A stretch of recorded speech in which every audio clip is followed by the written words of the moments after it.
Niantic sure doesn't hold back in giving us events. Let me give you a little introduction.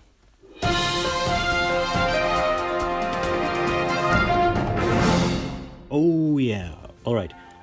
So to start, let's have a quick overview on the events that are gonna happen in the next couple of months. Right now we have the Safari Zone in Singapore that upon its end on August 22nd most likely will introduce us Shiny Shuckle. Mid of June we have the Pokemon Go Fest in Chicago in America, and beginning of July in Dortmund in Germany. Later this year in August we will have one of those in Asia as well.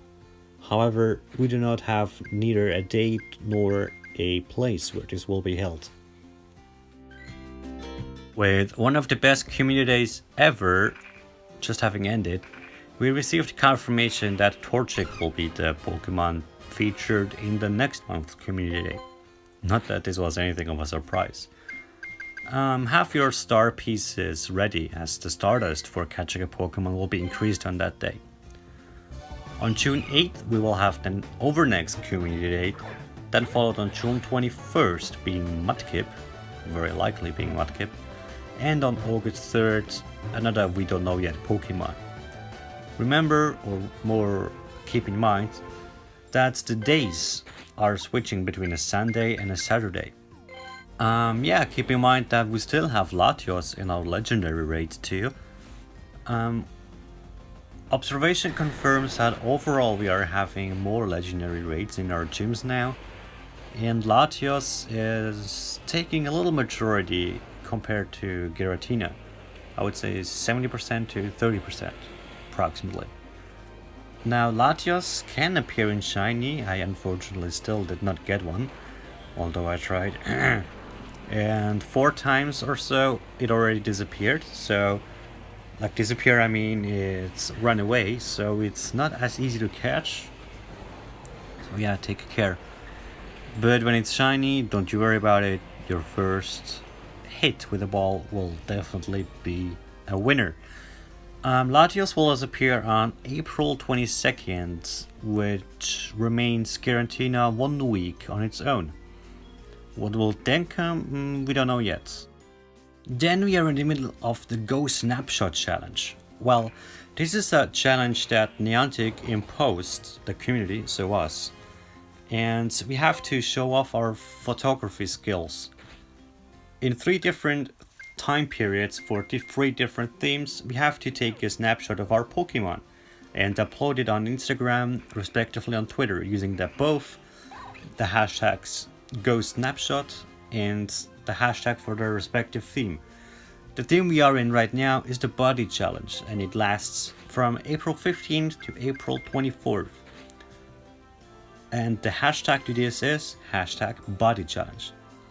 So you take your photo together with your body Pokemon, and the top 3 of your photos you're going to upload on Instagram and or on Twitter using the hashtags GoSnapshot and Body Challenge. Now, it will help you a lot if to your photography, and you will add a little bit of a post. The post then will state why this is your body Pokemon, what is your special connection, why did you choose it, etc, etc, etc. Like, tell a little bit of a story, how well you are connected with your body Pokemon. This will increase the chance of winning the first prize significantly. The second challenge from April 29th will then be the Habitat Challenge. Namely, you have to take a photography of the Pokemon of your choice in the specific area this Pokemon lives in. So plant Pokemon likely to be in a flowery garden or something. For that, I give you a little bit of a hint. Try to read the Pokédex entries of these respective Pokemon.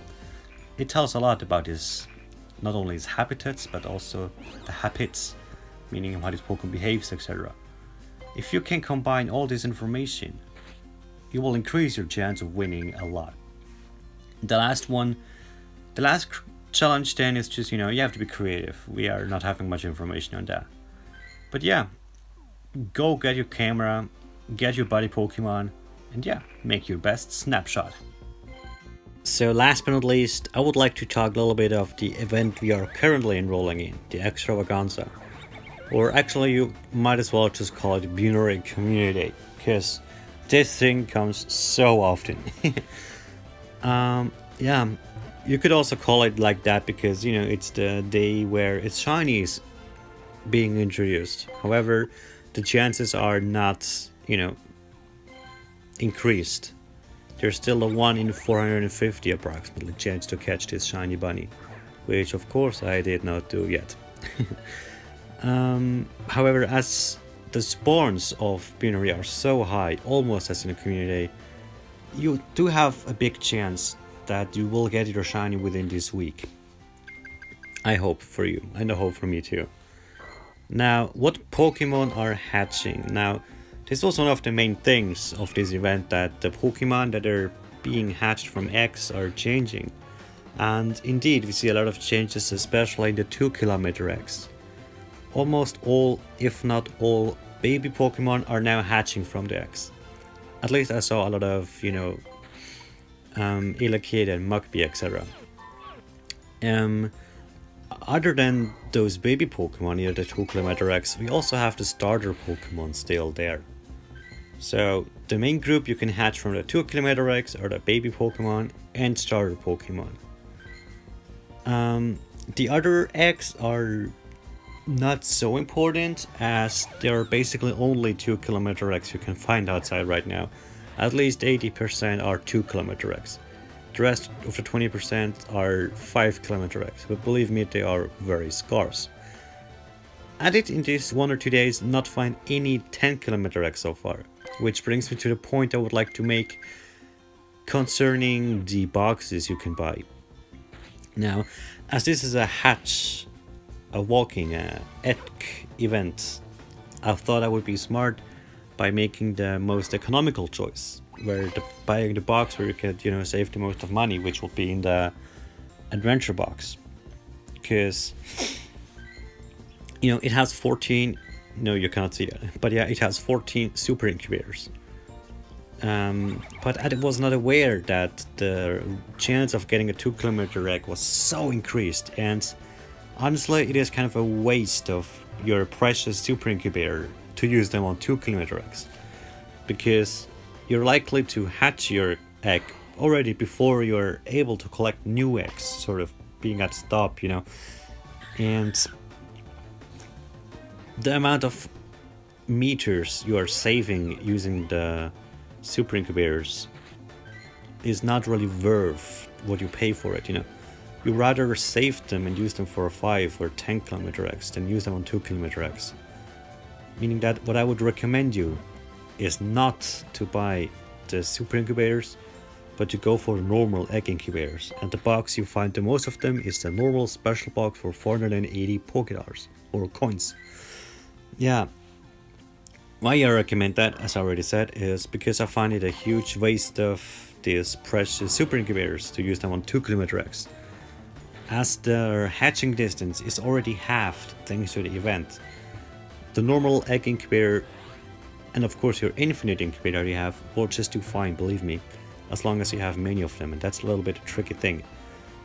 As we would say in Yu-Gi-Oh!, maybe it's even easiest to buy the singles, you know, to just buy the normal incubators without any box. However, I do find the lucky egg also nice to have, as this lasts for 1 hour. You do actually not need as many, but it's good that it is there. Also, the 1 super incubator in this box can be convenient in case you are actually finding a 10-kilometer or a 5-kilometer egg, or, you know, you want to hatch an Alolan egg, which are called 7-kilometer eggs now. However, yeah, I do not recommend to buy the Ultra Box, as I said, because of this. And if you still should feel bored despite all these events, remember to interact with your best friends to become lucky friends. Also, consider checking out my blog, a link should be in the description below. Till we see us again, I wish you happy exploring. Bye.